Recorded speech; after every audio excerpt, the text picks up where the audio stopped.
etik yang masih berlangsung ternyata pemirsa di Pengadilan Negeri Jakarta Selatan berikut ini. Izin menyalurkan yang mulia. 4. Dalam pledoi atau pembelaan penasihat hukum terdakwa mulai dari halaman 316 sampai dengan halaman 350. Pada pokoknya berisi tentang analisa fakta yang di dalamnya juga memuat keterangan BCP Beni Ali yang telah tertuang dalam Akta Notaris nomor 17 tanggal 17 Januari tentang akta affidavit atau pernyataan BCP Beni Ali. Serta pada pokoknya penasihat hukum terdakwa juga beralasan bahwa semua perbuatan yang dilakukan oleh terdakwa adalah dalam rangka melaksanakan perintah jabatan serta masih termasuk dalam ruang lingkup pekerjaan atau jabatan terdakwa selaku Karopaminal. Tanggapan penuntut umum adalah sebagai berikut.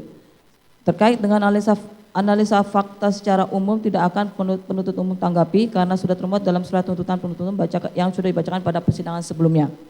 Sedangkan terkait keterangan BCP Beni Ali yang telah tertuang dalam Akta Notaris nomor 17 tanggal 17 Januari tentang akta affidavit atau pernyataan BCP Beni Ali tersebut, tentu hal ini penuntut umum akan kami tolak karena pernyataan dan kami kesampaikan dan menolak keterangan BCP dalam aturan tersebut terkait dengan pembelaan penasihat hukum terdakwa yang selalu dan berulang kali beralasan tentang perbuatan terdakwa adalah dalam rangka melaksanakan perintah jabatan serta masih termasuk dalam ruang lingkup pekerjaan atau jabatan terdakwa selaku Karopaminal. Sebenarnya sudah panjang lebar kami jabarkan pada surat tuntutan kami dan kami telah bacakan sebelumnya. Pada halaman 373 sampai dengan 376 surat tuntutan penuntut umum yang pada pokoknya perbuatan terdakwa tidak memenuhi ketentuan pasal 51 ayat 1 dan ayat 2 KUHP sehingga kami tidak akan mengulangi kembali pembahasan pasal 51 ayat 1 dan pasal 51 ayat 2 KUHP tersebut karena replik ini merupakan satu kesatuan dengan surat tuntutan kami.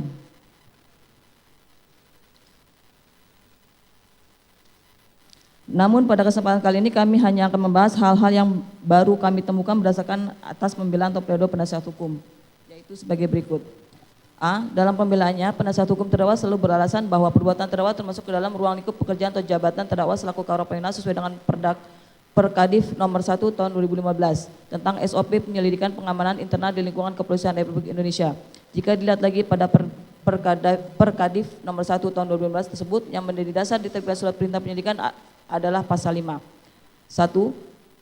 Dasar dilakukannya penyelidikan Paminal yaitu laporan polisi, pengaduan, laporan informasi atau informasi dan rencana operasi kepolisian terpusat dan atau rencana operasi kepolisian kewilayahan. 2. Penyelidikan berdasarkan laporan polisi dilakukan setelah mendapatkan disposisi dari Kadif Propam atau Karopaminal untuk tingkat Mabes Polri.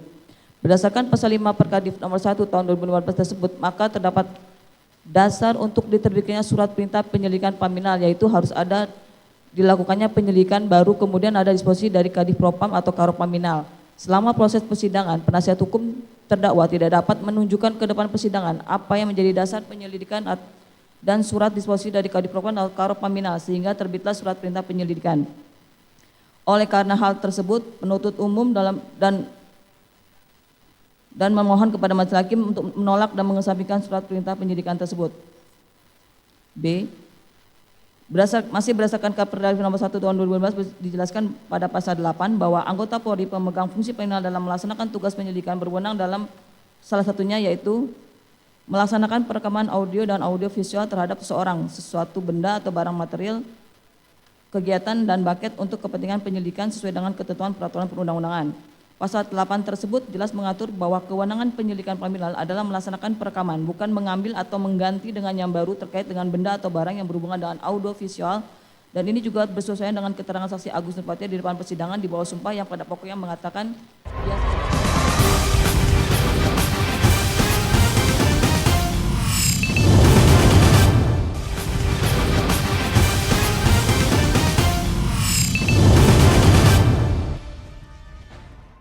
Irfan Widianto dari Barreskrim adalah perintah yang tidak sah dan di luar kewenangan karena sudah diuji di kode etik dan sudah ada keputusan etik terhadap diri terdakwa Hendra Kurniawan nomor Kep.Put garing 99 garing 9 Romawi tahun 2022 tanggal 30 September 2022.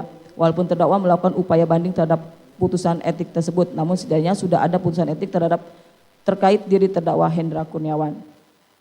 5. Dalam pledoi pembelaan penasihat hukum terdakwa mulai dari halaman 300 sampai 405 pada pokoknya berisi tentang analisa yuridis penasihat hukum terdakwa yang pada pokoknya juga beralasan bahwa elemen unsur pasal tidak terbukti karena semua perbuatan yang dilakukan oleh terdakwa dalam rangka melaksanakan perintah jabatan serta masih termasuk dalam ruang lingkup pekerjaan atau jabatan terdakwa selaku Karopaminal.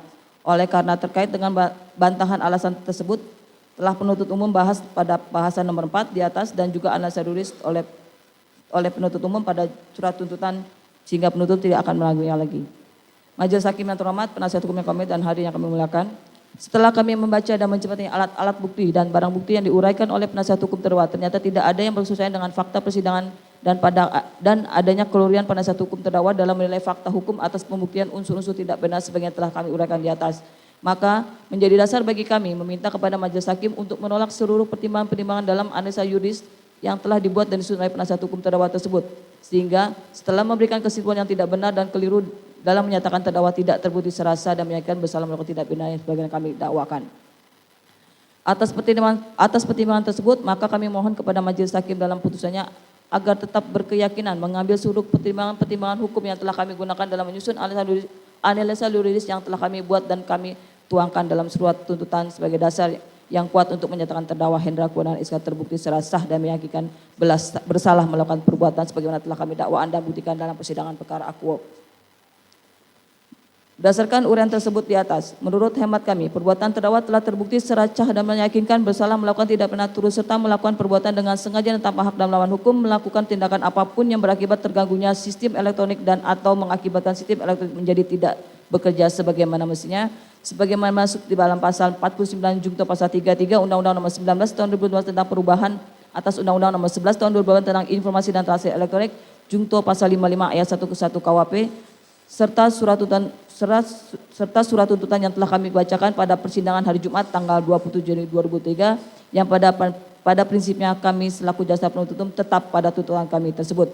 Demikian replik ini kami bacakan terhadap periode terdakwa dan penasihat hukum terdakwa. Semoga menjadi bahan pertimbangan bagi majelis hakim dalam memeriksa mengadili perkara ini.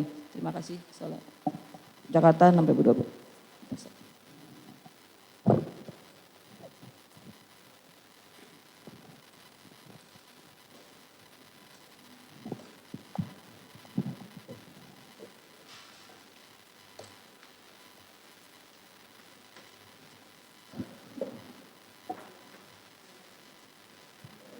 Ya, menjadi giliran dari penasihat hukum.